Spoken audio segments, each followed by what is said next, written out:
এই টাকা দে। আরে ভগবান তোর মঙ্গল করবে, দে না 10 টাকা দে না। তুইও দে না 10 টাকা দে, ভগবান তোরও মঙ্গল করবে।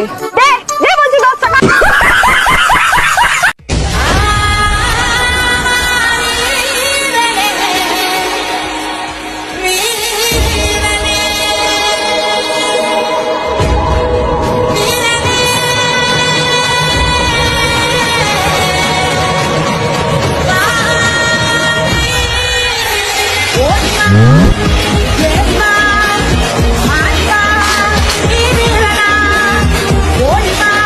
কেউ যদি আমার জন্য কোনো চিঠি লিখে আনে বা চিরকুট লিখে আনে, তাদেরকে আমি ফ্রিতে চা খাইয়ে দেবো। সে দুধ চা খাক, রং চা খাক, পান খাক, বা আমার দোকানে কিছু আছে যাই থাক খাক, ফ্রিতে দিয়ে দেবো। এছাড়া যদি আসে তবে আমি দুধ চা নেবো 5 টাকা, রং চা নেবো 3 টাকা। অবশ্যই তাদের প্রিফারেবল চা খাওয়ার পর আমার পছন্দের 1 কাপ চা উইথ 3 চামচ চিনি তাদের খেতে হবে।